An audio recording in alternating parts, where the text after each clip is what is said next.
సమస్తము తన మహత్తు గల మాట చేత నిర్వహించుచున్నవాడు ఆయన. ఈ భూమి, ఈ భూమండలము, ఈ ఆకాశము కింద సమస్తము ఆయననే. సంఘం ఏం చేయాలి? ఎవరి దగ్గర అడగాలి? ఎవరి దగ్గర చేయి చాపాలి? ఎందుకంటే ప్రబల దినాల్లో ఏం పోతుంది? ఐక్యతను కాపాడుకోవలసిన వారు, ఐక్యతను కాపాడుకోవలసిన వారు, ఏక మనస్సు కలిగి ఉండవలసిన వారు, ఏక భావము కలిగి ఉండవలసిన వారు, సంఘమునకు దేవునికి ప్రతినిధులుగా దేవుడు వెలుగై ఉన్నాడు. మనం ఈ లోకమునకు వెలుగుగా నియమింపబడిన వారు. వెలిగించడానికి దీపస్తంభం మీద పెట్టబడిన సంఘము ఏమవుతుంది? ఈరోజు ఎదుటివాని దగ్గర చెయ్యి చాచి మన అధికారముల కొరకు, మన హక్కుల కొరకు పోరాడవలసిన గత్యంతరం ఏర్పడుతుంది. ఎందుకంటే ఇవి కడవరి దినాలని వాటి వలనైనను తెలుసుకోండి. అపోస్తలుడు యోహాను తన దాసుడైన యోహానుకు ఇదిగో ఆయన ప్రత్యక్షతగా కనపరిచాడు. ఎవరైనా స్వరక్తం ఇచ్చి సంపాదించుకున్న సంఘమునకు శిరసయ్యన్న మన ప్రభువైన యేసుక్రీస్తు మొదటిగా చెప్పిన మాట, ఇదిగో సంఘాలు ఇలా ఉంటాయి, ఇదిగో నా రాకడ దినములో సంఘాలు ఎలా ఉంటాయి, సంఘాల్లో ఉన్న పరిస్థితులు ఎలా ఉంటాయి, సంఘంలో ఉన్న విశ్వాసులు ఎలా ఉంటారు. లౌకిక సంఘం, ప్రధానిక సంఘం, ప్రజలే ప్రభువులుగా, ప్రభువులే సంఘానికి నాయకులుగా సరసయున్న వాడిని పక్కన పెట్టి జరుగుతున్న సంఘటనలు జాగ్రత్త సుమా. మనం ఎలా ఉండాలి? ఇప్పుడు సంఘము ఏకీభవించి ప్రార్థన చేస్తే ఏమొస్తుంది? మత్తయి సువార్త 18వ అధ్యాయము 18 చదవండి.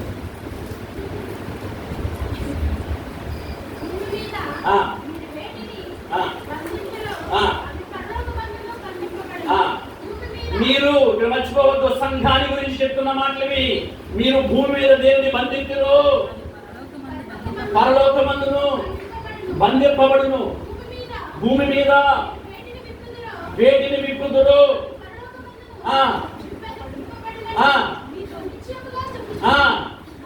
మరియు మీరు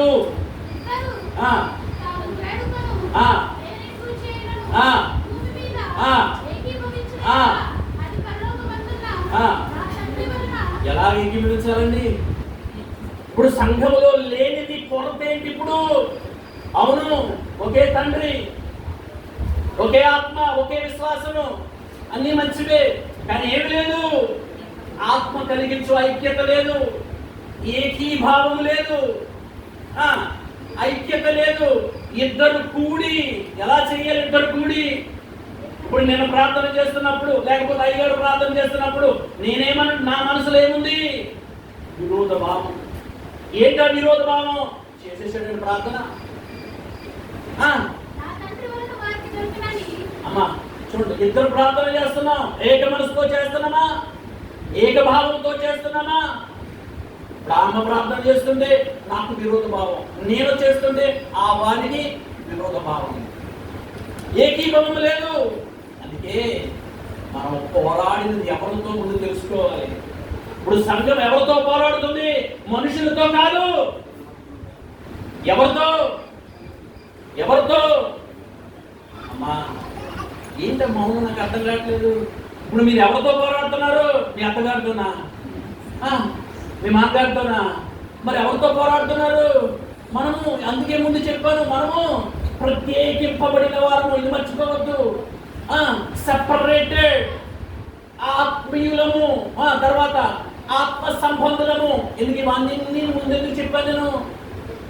మనకు శరీరానుసారమైన మనస్సు లేదు, మనలో ఆత్మానుసారమైన మనస్సు ఉంది. ఇప్పుడు ఆత్మానుసారులు ఆత్మ విషయముల మీద మనసు ఉంచుతారు. ఆత్మ విషయాలంటే, శరీర విషయాలంటే ఈ రెండింటికి వ్యత్యాసం తెలుసు కదా మీకు? ఇప్పుడు ఆత్మానుసారులు దేని మీద మనసు ఉంచుతారు? దేవుని విషయాలు, వాక్యంలో రాయబడిన సంగతులను మేరేజ్ వేసుకుంటారు.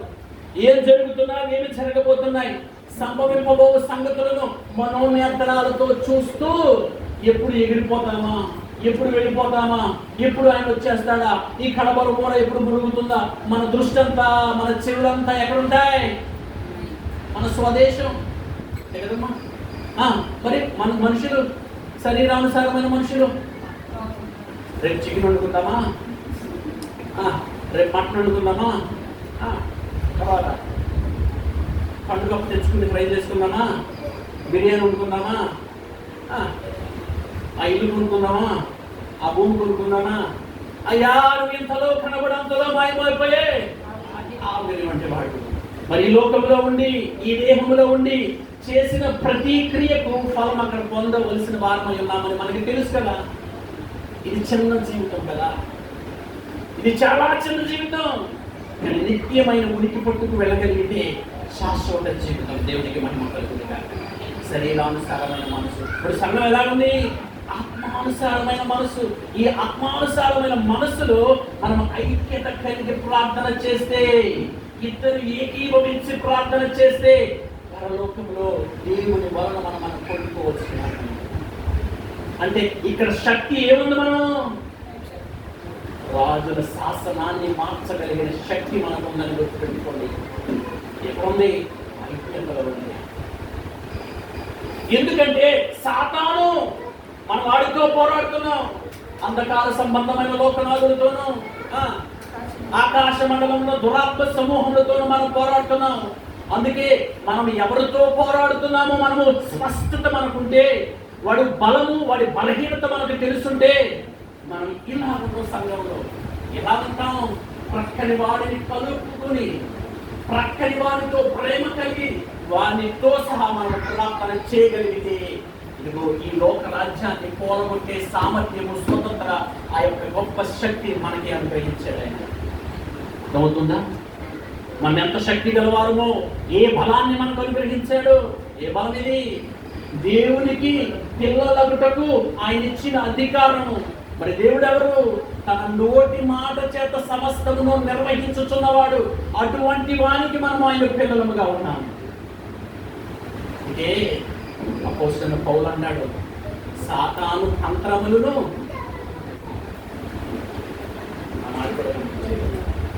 కొరింథీయులకు రాసిన 2వ పత్రిక 2వ అధ్యాయము 11వ వచనం ఉన్న మాట నేను చెప్తున్నాను. తల్లి చదువు.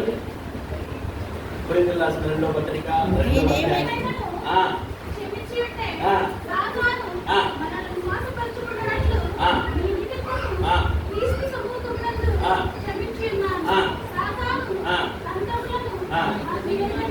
క్షమించడానికి దాదాపు తంత్రాలకి ఏంటంటే సంబంధం? ఐక్యతను పాడు చేసేదేంటి?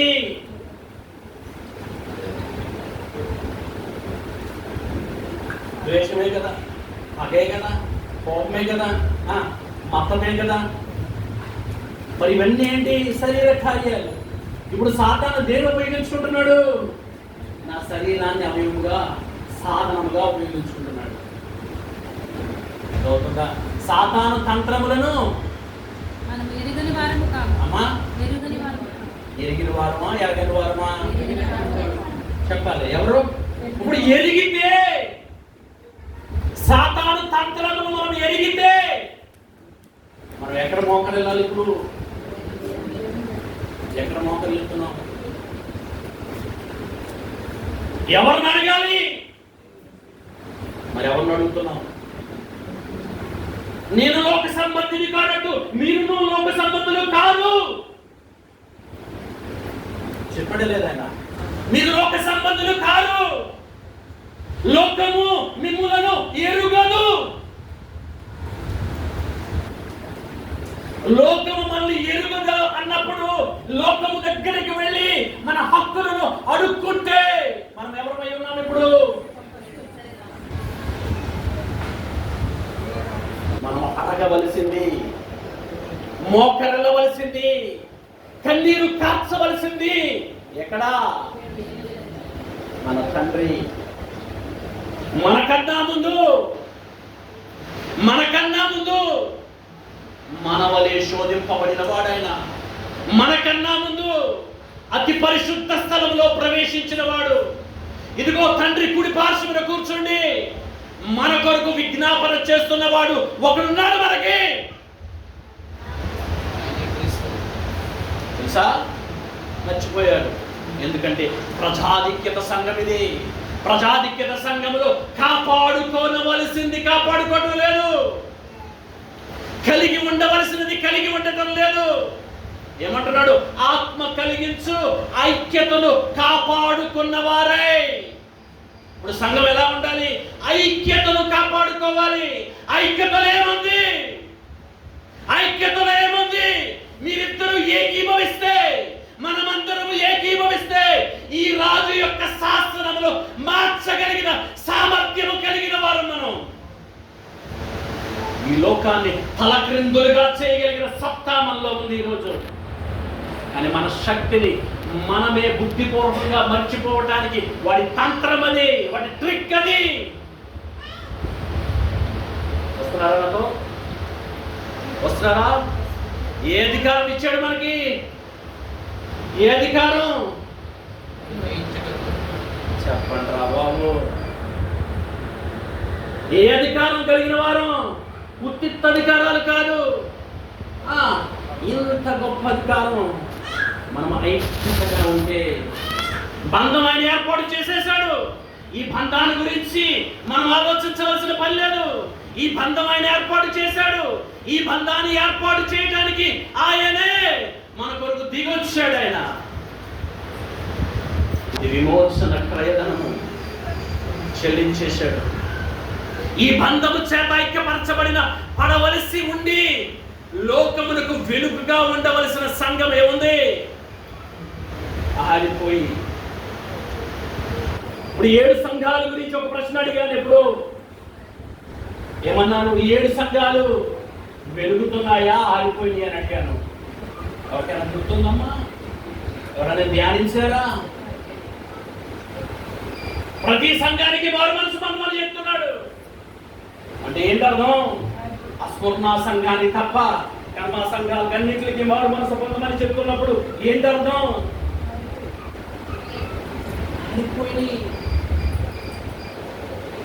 లోకములకు వెలుగుగా ఉండవలసిన సంఘం, లోకములకు ఉప్పుగా ఉండవలసిన సంఘం, ఆయన గుణాతిశయములు ప్రచురపరచడానికి ఏర్పరచబడిన సంఘం ఎలా ఉంది? అనిపోయింది.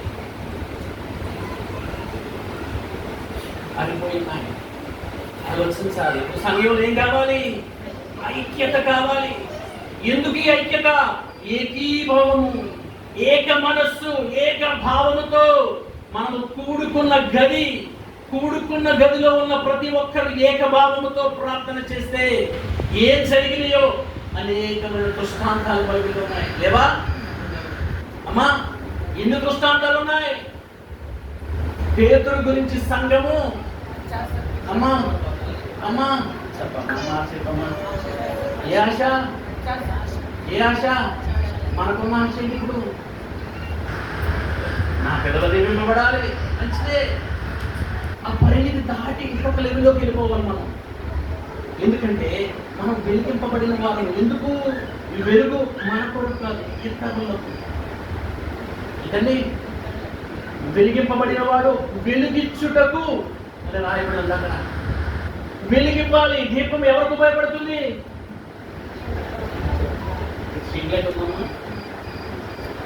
పొద్దున 6 గంటల నుంచి మనం 6 గంటలకి ఉంటామా? అది వెలుగుతూనే ఉంటుంది. ఎందుకు వెలుగుతుంది? దాని పని అది. నువ్వున్నా లేకపోయినా ప్రజలు ఎంతమంది ఆ దారిలో వస్తున్నారు అందరికీ మనం సంఘం మీ కుటుంబానికి కాదు, మీ ఇరుగు పొరుగు వారికి, మీ ఎదురింటి వారికి, పక్కింటి వారికి, మీ కుటుంబ సభ్యులకి రక్షింపబడితే మనమందరికీ ఉపయోగకరమైన పాత్రలుగా మనం జీవించవలసిన వారమై ఉన్నాం. దేవునికి మహిమ కలుగును గాక. ఇప్పుడు మనము దీపస్తంభము. ఈ దీపస్తంభం ఎలా ఉంది? కొంచెం కింద లేదు, మంచం కింద లేదు. ఎక్కడుంది? దీపస్తంభం మీద ఉంది. ఎందుకని? ఈ దీపస్తంభం మీద ఉన్న దీపం ఏం చేస్తుంది? దేవునికి మహిమ కలుగును గాక. ఇప్పుడు సంఘాలు ఎలా ఉన్నాయి?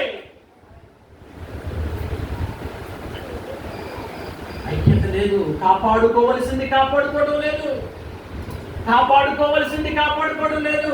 మరి ఏమి లేదు సంఘంలో? ప్రేమ చేత ఒకరినొకరు సహించు. ఏముంది? ప్రెసెంట్ కంటిన్యూస్ టెన్స్ లో రాయబడిన మాట ఏంటండి? ప్రెసెంట్ కంటిన్యూస్ టెన్స్ లో రాయబడిన మాట సహించు. మన జీవిత కాలం అంతా సహించవలసిన వారము. ఎందుకంటే మన తండ్రి మనల్ని ప్రేమించాడు కాబట్టి ఆయన మన పాపాలు క్షమించేశాడు. ఇప్పుడు క్షమింపబడిన నేను నా సహోదరుడు నేను క్షమించలేనా? నా సహోదరుడి విషయంలో దీర్ఘశాంతము చూపించలేనా? మనం క్షమింపబడ్డాం కదా, అంతకన్నా రెట్టింపు ఆయన ద్వారా పొందుకున్నాం కదా. ఎన్ని సహనం, ప్రేమ చేత. ఇప్పుడు ఈ ఐక్యతను కాపాడుకోవడానికి ఏం కావాలి మనకి? సంఘానికి ఏది అవసరం? ఇప్పుడు ప్రేమ, సహనము. ఈ ప్రేమలో నుంచే, ఈ స్వచ్ఛమైన ప్రేమలో నుంచి వచ్చేదే దీర్ఘశాంతము. ఉన్నాయి కదా, ఎక్కడ ఉన్నాయి? అపోస్తలుడైన పౌలు కొరింథీయులకు రాసిన మొదటి పత్రిక 13వ అధ్యాయం ఆ 3వ వచనం నుంచి అన్నీ అవే చూడండి ఒకసారి.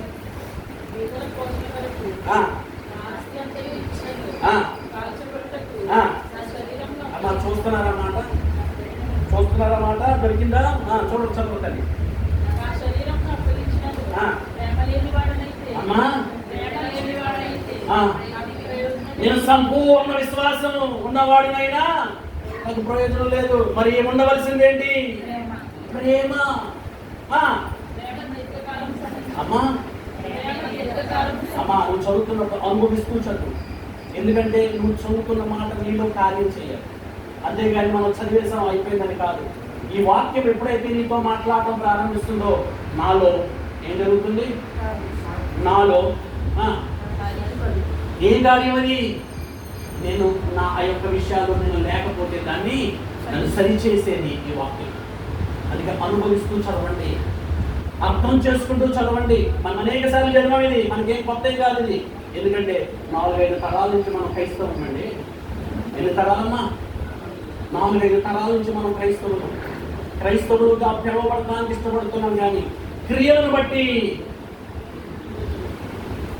క్రైస్తవులుగా పిలవడానికి ఇష్టపడటం లేదు.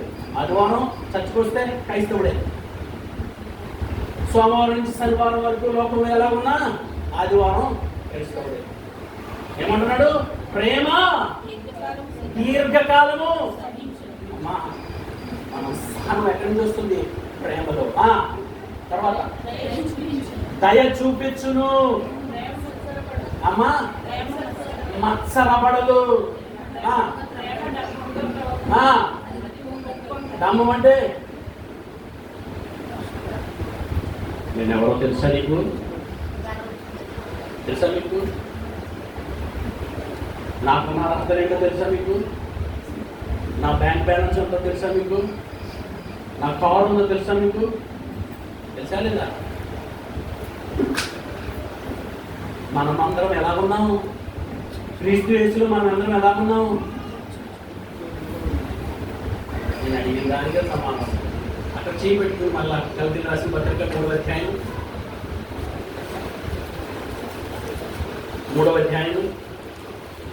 27వ వచనం చదవ తల్లి. అక్కడ చేపెట్టుకుని మళ్ళీ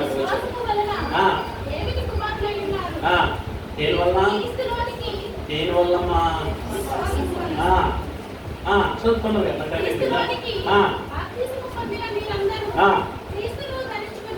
అమ్మా క్రీస్తును ధరించుకుని ఉన్నాము. మన క్రీస్తు ఎలా ఉన్నాడు? సరే చదువు.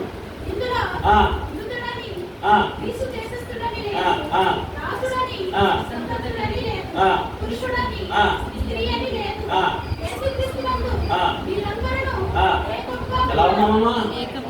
Oneness. We are one in Christ. ఎవరు? We are one in Christ. గుర్తుపెట్టుకోండి. నాకున్న అర్హత ఆయన స్వరక్తం ఇచ్చి నన్ను సంపాదించుకున్నాడు. మీకున్న అర్హత మనల్ని ఆ బంధము చేత, సమాధానం మన బంధము చేత ఐక్యపరిచాడు. ఇక్కడ ఏ భావాలు ఉండకూడదు. మనమందరం ఒకటే, మనమందరూ దేవుడి పిల్లలమే. ఒకనొక దినాన్ని ఆయన మన కొరకు సిద్ధపరుస్తున్న రాజ్యంలో సదాకాలం ఉండటానికి మళ్ళీ ఆయన కొనుక్కోవడానికి మళ్ళా వస్తున్నట్టే. దేవునికి మహిమ కలుగును గాక. చదువు ప్రేమ గురించి చదువుతారు. అది కాదు, అక్కడికి వచ్చాము. అమర్యాదగా నడువలు అమ్మా అంటే ఏంటి? మిమ్మల్ని ప్రేమిస్తే నాకేంటి ప్రయోజనం? మీ గురించి ప్రార్థన చేస్తే నాకేంటి లాభం? అవుతుందా? మీ గురించి నేను ప్రార్థన చేస్తే, మీ గురించి దేవుడి సన్నిధిలో నా తండ్రి అయిన దేవుని ఎదుట నా చేతులు ఎత్తితే నాకు కలిగే ప్రయోజనం ఏముంది? ప్రయోజనమే.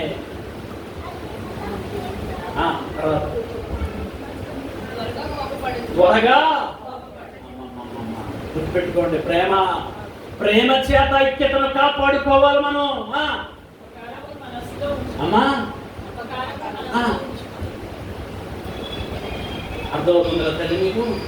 అపకారమును మనస్సులో, ఇప్పుడు మనస్సులో అతను చేసిన అపకారాన్ని మనసులో దాచుకున్నవాడు ఎవరు? శరీర సంబంధ, ఆత్మ సంబంధ. ఇప్పుడు ఆత్మ సంబంధం ఏం చేస్తాడు? క్షమించాడు, ఓర్చుకుంటాడు, దీర్ఘశాంతము, సహనము, వినయము ఇవన్నీ కలిగి ఉంటాడు ఆత్మ సంబంధి. ఎందుకంటే మనం ఐక్యతను కాపాడుకోవలసిన వారము. ఈ ఐక్యతను కాపాడుకోవలసిన వారము. ఐక్యత కలిగించేది ఆత్మే. కాపాడుకోవలసిన బాధ్యత మన భుజాల మీద ఉంది. తర్వాత అమ్మా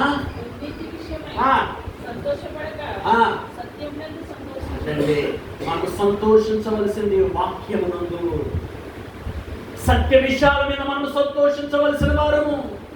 ఈ ప్రేమ అంటే, ఈ ప్రేమను మనం కలిగి ఉండాలి. ప్రేమ చేత ఒకరినొకడు చెప్పండిరా సహించుకోవాలి. ఇప్పుడు ఒకరినొకడు భక్షించుకుంటూ తినేస్తే ఏమవుతుంది? గల్తీలు రాసిన పత్రిక ముగించేస్తున్నాం. గల్తీలు రాసిన పత్రిక 5వ అధ్యాయం 14వ వచనం చదవతల్లి. రాసుకోండి, చదువుకుంటుంది అన్నమాట.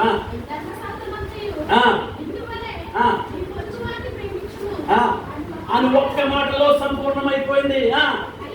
అయితే చూడండి, వినండి మాట. అయితే మీరు ఒకరినొకడు తలుచుకుని భక్షించుకునే ఎడల ఒకడి వలన ఒకడు బొత్తిగా నశించుదురేమో. ఏం చూసుకోవాలి మనం? ఈ ఐక్యతను కాపాడుకోవలసిన మనము చూసుకోవలసింది ఏంటి? మనము ఒకరి వలన ఒకరు నశించిపోతామేమో. ఇప్పుడు నిన్ను వలె ప్రేమించిన వాక్యము లేకపోతే ఆజ్ఞ మొదటిది. ఈ మొదటి ఆజ్ఞ వలన ధర్మశాస్త్రం అంతా సంపూర్ణమైనదని చెప్తూ ఈ మాటలు చెప్తున్నాడు. ఏమని? మీరు ఒకరు భక్షించుకుని కలుసుకున్న ఎడల మీరు ఒకరి వలన ఒకడు బొత్తిగా. ఇప్పుడు నశించకుండా ఉండటానికే కదా మన ప్రభువైన యేసుక్రీస్తు ఈ భూమి మీదకి రావాల్సి వచ్చింది. నశించిన దానిని వెతికి రక్షించడానికి కదా. కానీ ఎక్కడ నశించిపోతున్నావు?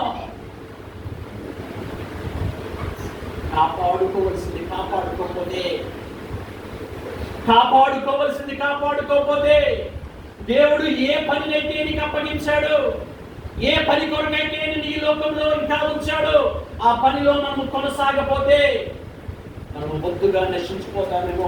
చూచుకోండి అంటున్నాడు. అక్కడ రాయబడిన మాటలండి ప్రతిదీ రిక్వెస్టింగ్ ఫామ్ లోనే రాశాడు ఆయన.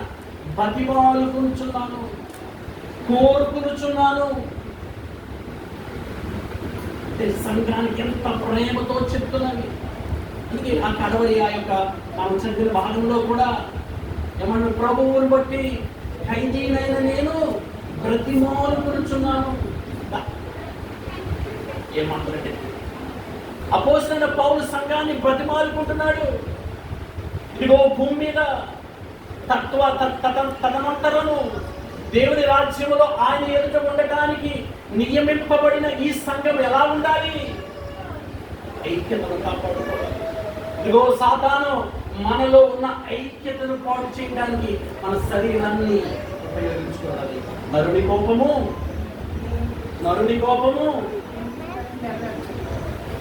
దేవుని నీతిని నెరవేర్చదు. ఇప్పుడు కోపంలో ఉన్న నేను కోపంతో ఏ నిర్ణయం తీసుకున్నా అది దేవునికి వ్యతిరేకంగా ఉంటుంది. ఇప్పుడు నా నిర్ణయం ప్రేమతో, దేవుడు నన్ను ఎంత ప్రేమించాడు, ఈ ప్రేమను నేను అనుభవించిన వాడినైతే నా యొక్క సహవాసము దేవునితో ఎలా ఉందో నా పక్క వాడితో కూడా అలాగే ఉంటుంది నా సహవాసం. గుర్తుపెట్టుకోండి, దేవుని చిత్తమైతే మరలా నిలవదు వాక్యాన్ని అంటారు. దేవునికి మహిమ కలుగును గాక. ఎత్తబడిన వాక్యం మీలో కార్యసిద్ధి కలిగించును గాక. ఆమేన్.